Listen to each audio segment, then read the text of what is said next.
하나님께서 우리에게 허락하신 말씀은 창세기 27장에 있는 말씀입니다. 창세기 27장 21절에서 23절까지의 말씀, 구약 38페이지에 있습니다. 창세기 27장 21절에서 23절, 우리 한 절씩 교독하시고 우리 마지막 23절 함께 합독하여 읽겠습니다. 이삭이 야곱에게 이르되 내 아들아 가까이 오라. 내가 과연 내 아들 에서인지 아닌지 내가 너를 만지리 하노라.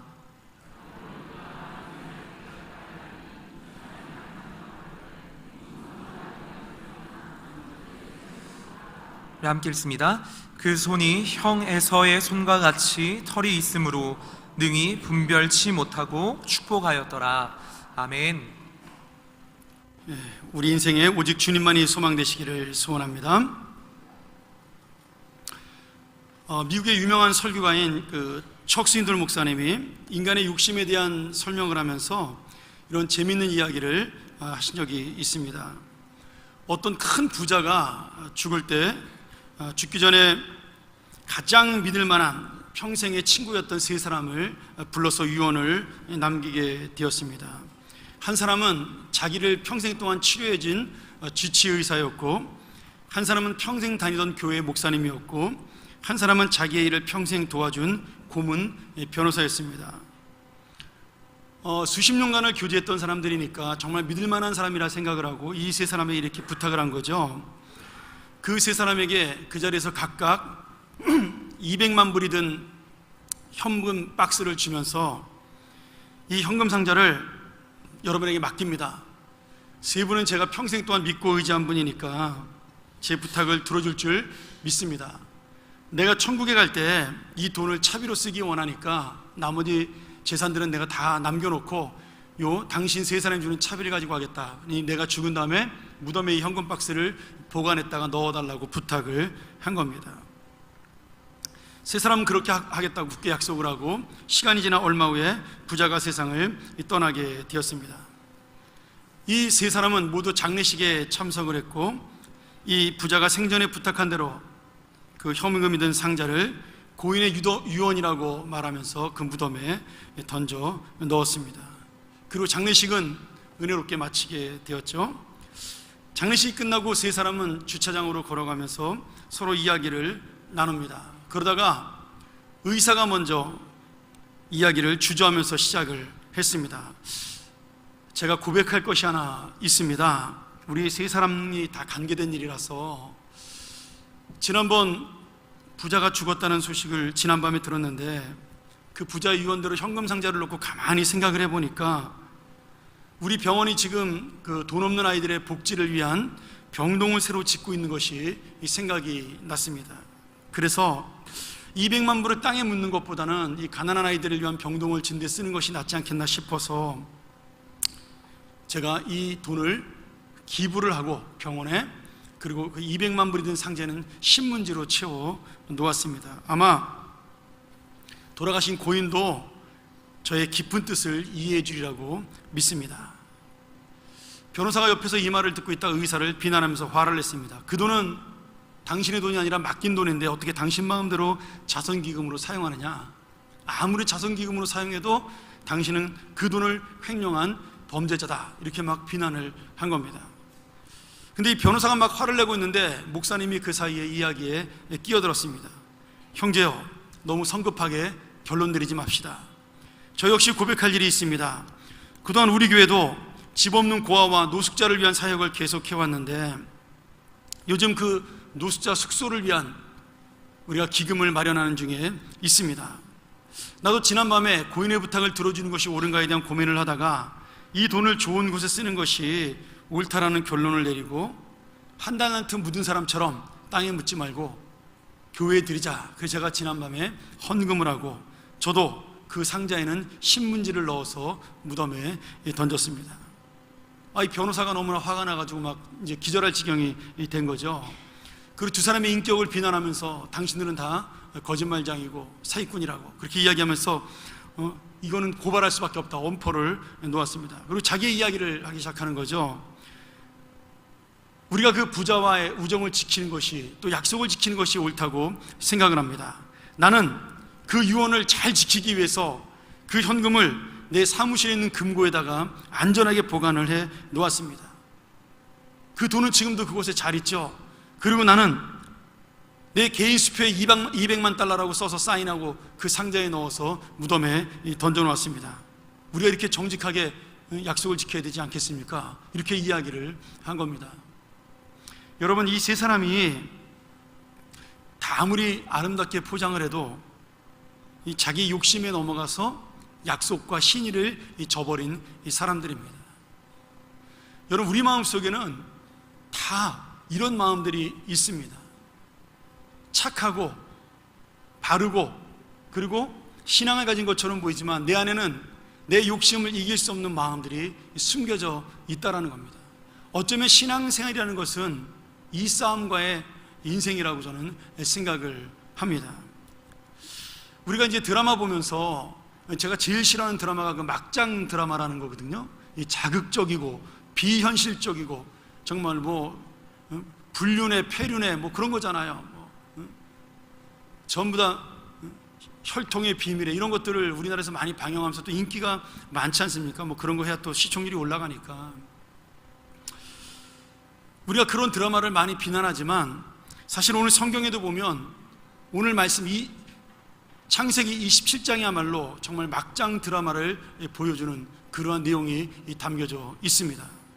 어머니 리브가가 감독을 하고요, 야곱이 주연을 하고 아버지 이삭이 조연, 형 에서가 지금 단역으로 출연하는 그러한 이 막장 드라마가 오늘 이 성경 27장에 나타나고 있는 겁니다.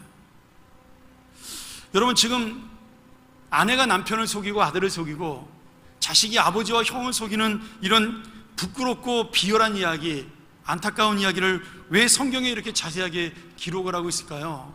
제가 뭐 다 보지는 않았지만 제가 그래도 비교 종교 공부하면서 꽤 많은 경전들을 읽어봤는데 어떤 경전에도요 이런 수치스러운 이야기, 부끄러운 이야기를 기록해놓은 경전이 없습니다. 다 착하게 살아라, 뭐 남을 위해 살아라, 자비를 베풀어라, 선을 행하라, 이런 얘기들만 써놨지 이런 솔직한 이야기를 역사적으로 별로 기록해놓지 않았습니다.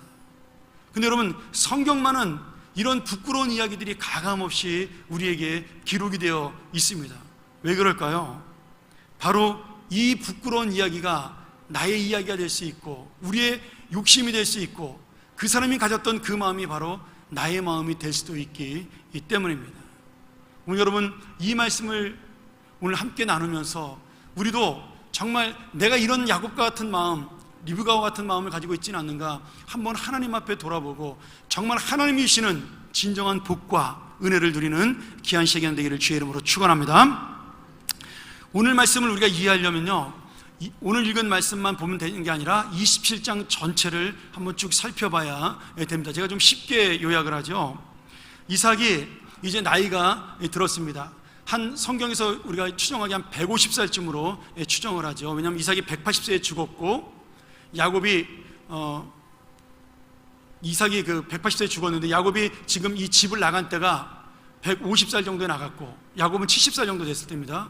그 다음에 20년 동안 있다 집에 들어왔는데 그때 이삭이 아직도 살아있으니까 저희가 보통 지금 이 이삭의 나이를 150살 정도로 추정을 하고 있습니다. 아마 나이가 들어서 이제 눈이 보이지 않게 된 것 같아요. 그래서 이삭은 더 늦기 전에 자기가 멀쩡할 때 자신의 후계자를 정하려고 자기의 장남이었던 에서를 불렀습니다. 물론 세상적으로는 에서를 장남으로 세우고 후계자로 세우는 것이 맞지만 사실 이삭도 하나님의 약속을 이미 알고 있습니다. 엄마 뱃속에서 야곱이 하나님의 축복을 받은 것을. 그러니까 다른 방법을 썼어야 되는 것인데 지금 이삭은 그 세상적인 가치관에 따라 큰아들 장남에게 내가 물려줘야 된다는 생각으로 에서를 부른 거죠. 그리고 에서에게 내가 너가 해준 마지막 요리를 먹고 너에게 축복을 해줄 테니까, 장남의 축복을 해줄 테니까 사냥을 다녀와라, 이렇게 부탁을 한 겁니다. 근데 아내였던 리브가가 몰래 그 이야기를 엿듣고 있다가 야, 이거 안 되겠다, 내가 사랑하는 아들 야곱이 축복받을 수 있도록 내가 수를 써야 되겠다. 그러고는 그 야곱을 형처럼 변장을 시킨 겁니다.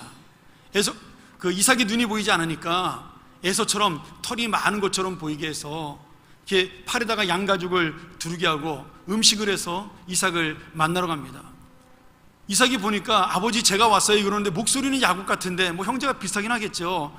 근데 보니까 만져보니까 그 모습은 또 에서의 그 북실북실한 털이 있는 걸 봐서 에서 같아요. 그래서 그만 이삭이 그 속임수에 넘어가서 에서에게 해줄 축복을 야곱에게 해주고 말게 되죠. 자, 이런 사태가 벌어지고 난 다음에 에서가 사냥을 해서 이삭에게로 돌아왔습니다. 근데 돌아오고 보니까 어떻게 되었어요? 어머니와 동생이 아버지와 자기를 속이고는 그 축복을 낼름 가로챈 겁니다.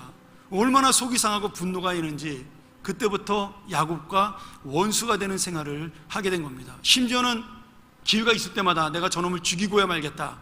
예전에는 팥죽 한 그릇으로 내 축복을 몰래 빼앗더니 이제는 아버지를 속여서 그 축복을 가로채가 내가 저놈을 죽여야지, 이런 마음을 품고 있는 것이 어머니에게 들릴 정도로 동생 야곱을 미워하는 원수지간이 된 것이죠.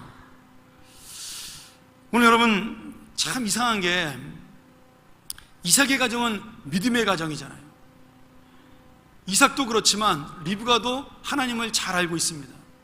야곱은 하나님의 축복을 받기 위해서 얼마나 애를 쓰는 이 사람이에요. 뭐 에서도 믿음은 별로 없지만 그래도 평생 동안 아버지 앞에 신앙을 배웠던 이 사람입니다. 그런데 이 가족 모두가 하나님에 대해서는 알고 있는데 하나님의 삶은 전혀 보이지가 않는 겁니다. 지금 이삭은 하나님이 지금 주신 장자의 축복을 야곱이 받을 것임을 알면서도 자기의 감정을 따라서 에서에게 축복을 주려는 그런 행동을 하게 됩니다. 에서는 믿음이 하나도 없으면서도 하나님이 축복을 받는 건 좋아해서 그래도 복음 받으려고 그래요. 리브가는 하나님의 약속의 축복을 알고 있지만 그 축복과 약속을 자기 사랑하는 아들 둘째 야곱에게 주기 위하여 지금 수단 방법을 가리지 않고 자기의 남편을 속이는 그런 죄악에 참여하게 됩니다. 마지막으로 야곱은 하나님의 축복에 대한 열심도 있고 열정도 있지만 그 복을 받기 위해 수단 방법을 가리지 않고 악한 행동을 하며 아버지와 형을 속입니다. 그리고 그 받은 축복으로 내가 정말 잘 살 수 있을 것이라고 그렇게 착각을 하는 거죠. 여러분 이상하지 않습니까? 지금 분명히 주님을 믿는 신앙을 가지고 있는데 왜 이런 가정의 문제들이 생겨날까요? 왜 이런 삶을 살아갈까요? 어쩌면 이 이삭의 가정의 문제가 바로 우리 그리스도인 현대가 살아가는 우리들의 문제라고 저는 믿습니다. 이렇게 열심히 예배를 드리고 많은 교회들이 서 있고 수많은 찬양과 말씀이 있고 기독교 서점에 가면 정말 읽을 수 없을 만큼 많은 책들이 너무나 많아서 목사인 저조차도 정말 10분의 1도 읽지 못할 만큼 수도 없이 많은 책들이 그 서가를 가득가득 메우고 있지만 60년대 70년대 그 없던 시절보다 왜 점점점 우리 교회는 비난을 받고 욕을 먹고 사람들은 점점 더 타락하고 욕심을 내는 그런 인생을 사는지 참 이상한 일입니다. 성경을 배우는 기술은 점점 발달하고 찬양을 하는 능력은 점점 나타나는데 하나님의 삶은 능력으로 나타나지 않는다라는 거지. 여러분 왜 그럴까요? 제가 이 말씀을 보면서 생각을 했더니 그 이유는 뭐 여러 가지가 있겠지만 가장 중요한 것은 열심을 내는 신앙의 모습을 가지고는 있지만 하나님이 원하시는 이 세상을 살아갈 신앙의 가치관을 가진 것이 아니라 자기도 모르는 사이에 이 세상의 가치관으로 신앙생활을 하고 있기 때문입니다. 예수를 믿으면 예수의 가치관으로, 성경을 보면 성경의 가치관으로 살아야 되는데 우리가 예수를 믿고 성경은 보지만 내가 살아가는 인생의 가치관과 내가 인생에 살아가는 세계관은 지금 세상 것을 따라가고 있다라는 거예요. 이걸 좀 자세하게 얘기해 볼까요? 여러분 지금 야곱의 시대가 고대 세계의 시대입니다. 그 당시에는 법이 없어요. 누가 왕이죠? 힘 있는 자가 왕입니다. 왕은 어떤 짓을 해도 다 허용이 됩니다. 남의 것을 빼앗아도 되고요, 심지어 남의 아내를 빼앗아도 됩니다. 그래서 아브라함이 자기의 아내를 애굽 왕에게 뺏기고 또 이삭도 26장에 보면 블레셋 왕에게 자기 아내 리브가를 뺏기는 일이 발생을 하는 거죠. 왕이 되기만 하면 이 세상에 무슨 짓을 해도 그 힘으로, 권력으로, 능력으로 해결이 되는 세상이 바로 고대 세계입니다. 그러니까 지금 야곱도 자기가 만약 이 부족, 아브라함서부터 내려왔던 자기가 이끌고 있는 이 부족의 큰 자가 된다는 것을, 왕이 된다는 약속으로 받은 거예요. 이미 왕이라고 생각을 하는 거죠. 하나님의 약속을 받았으니까. 그러니 내가 왕이니까, 내가 부족장이니까 어떤 방법을 써도 내 욕심을 채워도 괜찮다, 그리고 그렇게 하는 것이 당연한 것이다라고 생각하는 것이 바로 리브가와 야곱의 생각이라는 거예요. 하나님은 믿는데 성경적인 생각이 아니라 세상의 가치관을 가지고 온 거죠. 하나님을 왕으로 섬기는 것이 아니라 내가 지금 왕이 되겠다, 이것이 바로 야곱의 생각입니다. 여러분, 성경의 모든 악은 바로 여기에서 출발을 합니다. 제가 여러분에게 여러 번 이야기 드렸죠. 자신이 왕이 되려고 하나님을 대적하는 사람들로부터 악이 시작이 됩니다. 어떤 사람은 하나님을 몰라서 자신이 왕이 되어 하나님을 대적을 하고요, 어떤 사람은 하나님을 알면서도 하나님을 이용해서 세상의 왕이 되려고 하는 사람들이 이 세상의 악을 만들어 가는 겁니다. 우리가 첫 번째 배웠던 아담이 선악과를 따먹으려 했던 이유가 뭐예요? 하나님처럼 되고 싶다요. 왜 하나님처럼 되고 싶어요? 내 마음대로 하고 싶다 이거예요. 이게 아담의 죄의 이유였습니다. 바벨탑을 쌓은 니므롯, 내가 하나님처럼 높아지겠다는 거 아니겠어요? 왕이 없다고 여긴 사사시대 왕이 없었나요? 아닙니다. 하나님이 왕이신데 나 하나님을 왕으로 섬기지 않고 내 자신이 왕처럼 살고 싶다라고 말하는 것이 사사시대의 타락입니다. 왕정시대에 들어가면 사울이 왕이 되어 처음에는 하나님의 은혜를 알았지만 나중에는 자신이 왕이라고 생각을 해서 하나님의 말씀에 불순종을 합니다. 그리고 그 대표적인 사람이 누구냐면 아합 왕이죠. 내가 왕입니다. 내 마음대로 사는 겁니다. 내 욕심을 채우는 겁니다. 그것이 바로 야곱이 받을 축복의 목적이었어요. 우리가 여러 번 이야기했지만 야곱이 받을 복은 이런 왕이 되는 복이 아니죠. 아니, 왕이 된다 하더라도 내 자신이 하나님처럼 마음대로 모든 것을 할 수 있는 그런 권력자가, 힘 있는 자가 되는 것이 아닙니다. 오히려 그런 자리에 올라갔을 때 참된 왕이신 하나님을 인정하고 다윗처럼 나는 주의 종이요 주의 목자라고 고백하며 그 백성들을 돌보고 섬기고 희생하는 것, 그것이 바로 하나님이 우리에게 힘을 주시는 목적이고 이유입니다. 오늘 우리의 삶도 마찬가지죠. 내가 어떤 자리에 있든지 어떤 직업을 가지고 있든지 내가 만나는 사람에게 나는 어떤 왕이에요? 하나님 나를 왕으로 세우셨잖아요. 하나님의 자녀로서. 근데 그 왕이 누르는 왕이 아니라 섬기고 희생하는 왕이라는 거예요. 내 직업을 가지고, 내 사업을 가지고 이 세상에 하나님 나라를 섬기며 하나님 나라의 백성들을 만드는 그 영광을 드러내는 것, 그것이 바로 우리를 이 땅에 하나님의 자녀여 왕으로 세우신 하나님의 목적입니다. 내가 회사를 하든 아니면 직업을 가져서 전문직을 가졌던 목사를 하든 마찬가지. 다스리는 것이 우리의 목적이 아니라 섬기는 것이 우리의 목적입니다. 이것이 하나님이 우리에게 주시는 복의 목적이에요. 자, 성경을 한번 볼까요? 성경 역사를 쭉 보면 여러분, 야곱은 자기 아들 요셉이 애굽의 총리가 된 것을 보고 기뻐합니다. 근데 여러분, 우리가 성경을 보면서 나중에 또 배우겠지만 요셉이 총리가 되어서 단 한 번이라도 자기를 위하여 권력을 사용했다라는 말을 여러분 성경에서 본 적이 있습니까? 야곱은 총리가 되어서 애굽을 다스리면서 전 세계의 가뭄을 해결하는 그러한 헌신자가 되었습니다. 사람들의 생명을 살리는 전도자가 되고요, 하나님의 영광을 드러내는 복음을 전파하는 자가 되었어요. 애굽의 그 총리로 요셉이 있었기 때문에 그 수많은 생명들이 7년 동안의 흉년 속에서도 살아남을 수가 있었습니다. 요셉은 그렇게 나중에 고백을 하죠. 창세기 마지막에 가서 그 형들에게 하나님이 이 일을 위하여 나를 여기에 세우셨다라고 고백을 합니다. 우리가 요셉을 동경하고 좋아하는 것, 여러분 괜찮습니다. 그러나 그가 총리이기 때문에 좋아해서는 안 된다는 거예요. 하나님의 일을 이루었기 때문입니다.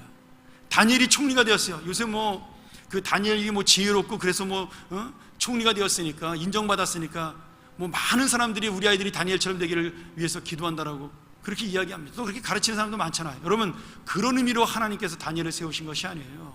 다니엘을 총리로 세우신 이유는 전 세계의 모든 열강들, 바벨론처럼 세계를 정복한 나라조차도 하나님의 역사로 움직인다, 하나님이 주인이다, 너 까불지 마라, 하나님이 이 세상을 다스리는 분이다, 이 사실을 그들에게 전하기 위해서 다니엘을 총리로 세우신 겁니다. 여러분, 이 놀라운 은혜가 어떻게 이어집니까?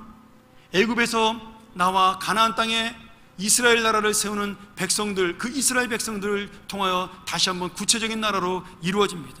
그들이 하나님 나라를 세워 자기들이 잘 먹고 잘 사는 나라가 되는 것이 아니라 하나님이 살아계심을 많은 백성들에게 보여주고 그 이방 백성들이 하나님을 믿게 만드는 것, 그것이 바로 이스라엘을 구원하신 하나님의 목적이었어요. 물론 이스라엘은 전혀 그렇게 살지 못하다가 망하기도 하고 지금도 그렇게 살지 못합니다. 참 나쁜 나라죠. 이스라엘은 성경적으로 볼 때요. 하나님의 목적이 지금이 뭔지도 몰라요. 이렇게 수천 년이 지나서도. 그러니까 복음이 들어가지 않는 겁니다. 얼마나 안타까운지 몰라요.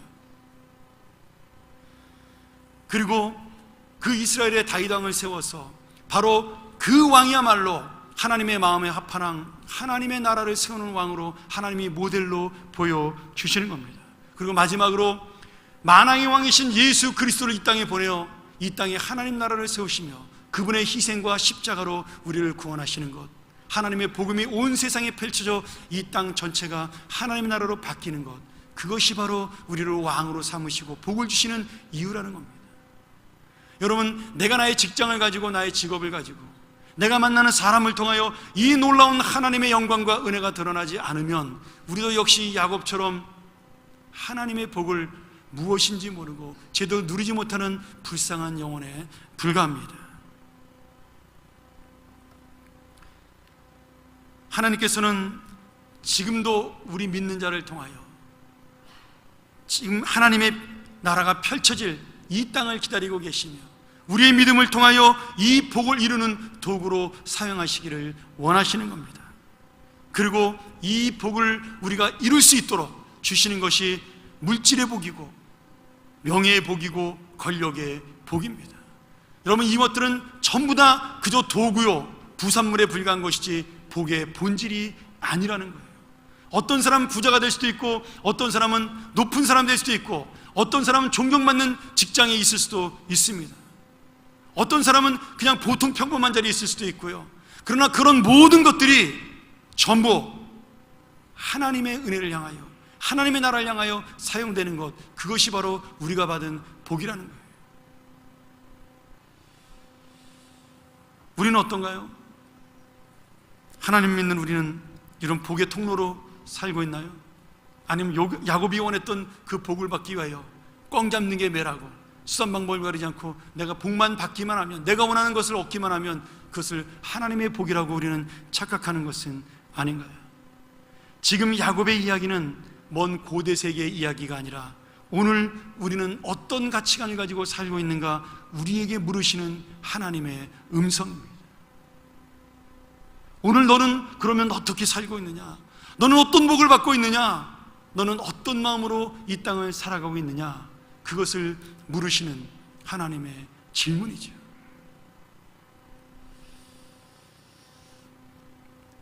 제가 예전에 교회에 있을 때 제가 있던 교회에 큰 체육관을 하나 가지고 있었습니다. 아마 우리 본당 한 1.5배나 2배쯤 될 것 같아요, 크기가. 근데 거기 체육관이 크니까 주차장도 꽤 넓었는데 그 주차장에 정말 지금 이 강대상 요 앞에 제 설교 단상만큼 큰 하수도 그 맨홀이 구멍이 2개가 있었습니다. 제가 있던 그 달라스도 비가 오면은 우리가 비 오는 것처럼 이렇게 한꺼번에 쏟아져가지고 막 그냥 5cm, 10cm가 올라오니까 그 물이 정말 이렇게 강물처럼 흘러서 그 하수로 빠져나가게 돼 있거든요. 그러니까 맨홀이 굉장히 큽니다. 그리고 구멍이 큰 데다가 깊이도 깊어서 한 3m가 넘는 것 같아요. 제가 들어가 보진 않았는데 이렇게 보니까 떨어지면 죽겠더라고요. 사람이 빠질 만큼 큰 구멍에 차도 거기에 들어가면 트럭 바퀴도 빠질 정도니까요. 그런데 저희가 이 맨홀 뚜껑을 이렇게 구멍난 비가 갈 수 있도록, 빗물이 갈 수 있도록 구멍을 내서 그 강철로 그 맨홀 뚜껑을 무겁게 해서 이렇게 막아놨습니다. 차가 지나가도 무너지지 않도록. 근데 미국 경제가 어려워지면서 도둑들이 그 동네에 늘어나기 시작을 한 거예요. 제가 그 목회하던 그 교회가 멕시칸 마을 한가운데 있었는데, 아무래도 그 사람들이 못 사니까 그 동네 아이들이 몰려다니면서 이렇게 도둑질을 밤에 교회 다니면서 하는 겁니다. 뭐 저희 교회뿐 아니라 많은 교회들이 그렇게 도난을 당했죠. 저희 교회만 한 7번 정도 도둑이 들어서 뭐 제가 갖고 있던 컴퓨터 아니면 교회에 있던 뭐 키보드 이런 것들을 다 훔쳐가는, 그래서 경찰들이 정말 여러 번 왔던 그런 기억이 지금도 납니다. 근데 한 번은 제가 주일 아침에 일찍 제일 먼저 교회 가가지고 주차장에 차를 딱 대고 들어가려고 그러는데 저쪽에 보니까 구멍이 뭔가 홈한 게 있는 거예요. 그래서 가서 보니까 그 맨홀 뚜껑이 없어진 겁니다. 혹시나 싶어서 돌아가 봤더니 뒤편에 있던 큰 그 주차장에 있던 맨홀 뚜껑이 또 없어진 거예요. 제가 얼마나 가슴이 철렁한지요. 거기가 사람이 다니는 길목이고 차가 다니는 길목인데, 만약에 새벽에 도둑이 들어와서 그것을 가져갔는데 고철로 팔아먹으려고, 저보다 먼저 온 사람이 깜깜할 때 와서 주일날 새벽 기도를 안 하게 망정이지, 만약에 와서 거기다 차를 대다가 넣었으면 그 차 빠지는 거잖아요. 아니면 걸어가다 사람이 빠지면 죽을 수도 있잖아요. 제가 그날 얼마나 가슴이 뛰었는지 모릅니다. 제가 부랴부랴 거기를 다른 나무로 이렇게 임시로 막아놓고 경찰에 신고를 했습니다. 그랬더니 경찰하고 시청에서, 그 하수도는 시청 담당이니까 직원이 나왔더라고요. 그러고선 이야기를 하는 거예요. 이런 일이 우리 교회만 있는 것이 아니라 교회와 관공서마다 자주 벌어진다고.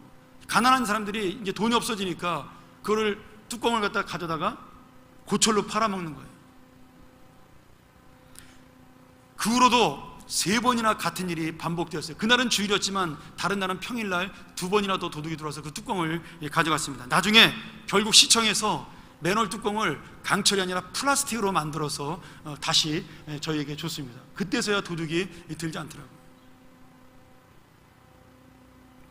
제가 교회에서 그 덮개를 새로 살 때 개당 한 100불 정도, 89불인가요? 한 10만 원 정도 주고 샀던 것 같아요. 제가 정확한 기억은 안 나는데 100불은 안 됐었으니까. 근데 그 도둑이 그 강철을 갖고 가면 맨홀 뚜껑인 걸 다 알기 때문에 아무데나 팔지 못하고 암시장 가서 팔아야 됩니다. 그럼 얼마나 받을 수 있을까요? 많이 받아봐야 이거 3만 원, 4만 원 밖에 받지 못합니다. 실제로 많은 분들이 교회에서 잃어버리면 암시장 가서 다시 사오는 분도 있어요. 여러분, 그 몇만 원 때문에 사람이 죽을 수가 있다라는 거예요. 여러분, 미국 교회는요, 교회 마당 안에 들어서 사람이 다치면 100% 교회가 책임을 져야 됩니다. 제가 이번에 우리 당에다 이제 그 건의하려고, 우리 교회도 그런 책임보험을 하나 들려고 그러는데, 그것도 뭐 100만 원, 200만 원이 아니라 보통 소송 걸면요, 한 100억쯤 소송을 겁니다. 그래서 보통 교회마다 적게 걸려 있는 것이 1억 불짜리 보험 들었어요. 저도 1억 불짜리 보험을 가입했습니다. 뭐 비싸지는 않으니까 한 달에 한 100만 원 좀 넘게 1년에 한 100만 원 정도 들어가는데, 왜냐하면 다치면요 그렇게 크게 소송을 걸어요. 그러니 만약 거기서 사람이 죽으면요 교회가 문을 닫을 수도 있는 겁니다. 못 물어줘서 파산하는 교회도 많아요. 그런 사고가 나서. 여러분, 그 도둑은 그거 가져가면서 이까짓 거 내가 하나 가져가서 내 용돈벌이로 써야 되겠다, 그렇게 가벼운 생각으로 가져갔을 것입니다. 그런데 그 작은 욕심이 다른 사람의 생명을 뺏을 수 있다는 생각은 전혀 하지 못하는 겁니다. 여러분, 죄라는 게 이런 거예요. 욕심이라는 것이 이런 겁니다. 내가 조금만 양보하면 되는데, 아니 양보 안 해도 내가 양식껏 살기만 하면 되는데, 내가 조그만 거 이익을 취할 때 그것 때문에 다른 사람은 생명을 잃을 수도 있다라는 거예요. 여러분, 그리스도인들이 왜 복 받는 거예요? 우리는 그 조그마한 것을 양보하고 희생할 수 있기 때문에 복이라고 말하는 겁니다. 그게 복 받은 자의 인생인 거예요. 내가 그 복을 나누어 줌으로 다른 사람의 생명이 살기 때문에 우리가 바로 복 받은 자의 인생을 살고 있는 거죠. 오늘 야곱의 욕심이 똑같습니다. 하나님은 믿었지만 그저 맨홀 덮개 하나를 가져간 욕심처럼 자기 한 사람만은 성공하기를 원했어요.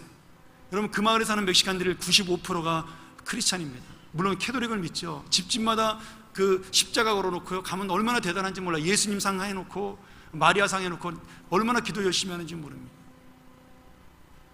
그러면서 또 자기들의 욕심은 다 챙기는 거죠. 나중에 CCTV를 틀어봤더니 7명의 도둑이 들어왔더라고요. 뭐 젊은 아이들이었어요.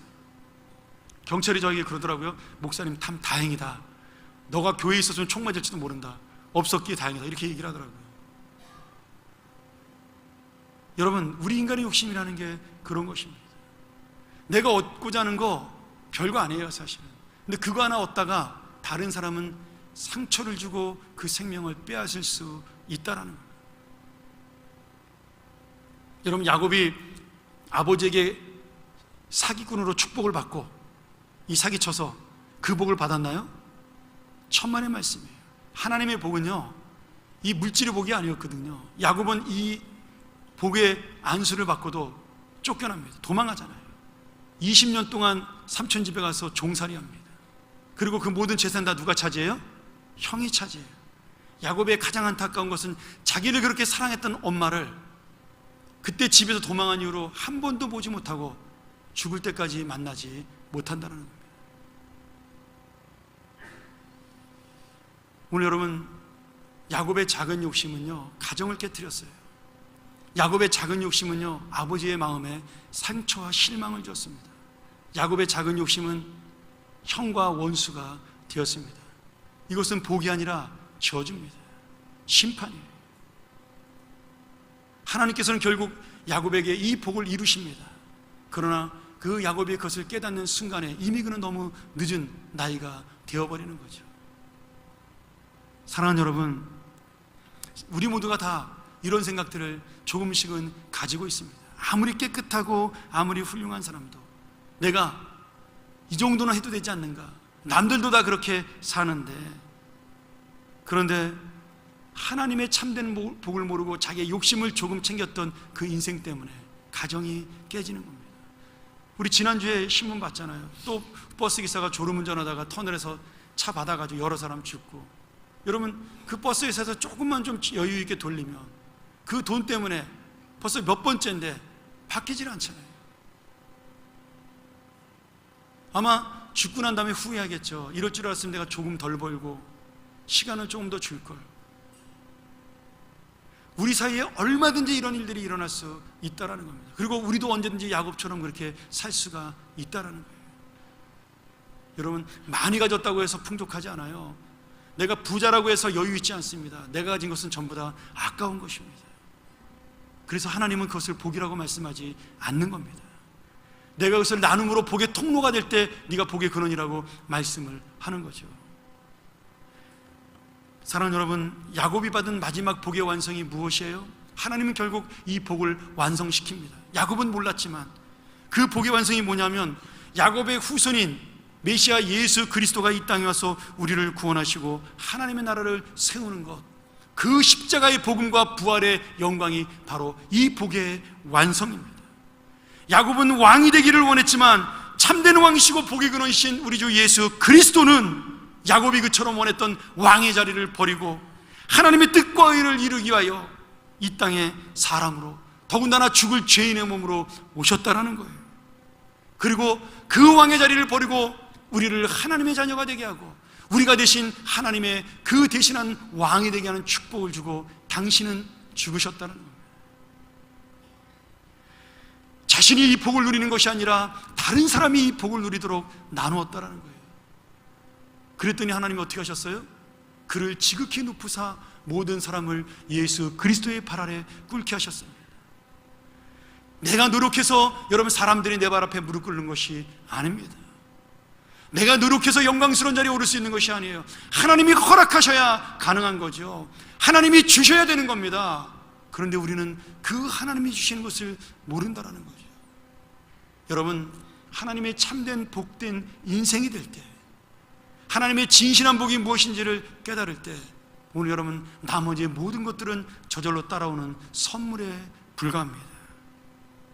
오늘 우리는 어떤 복을 받기를 원하시나요?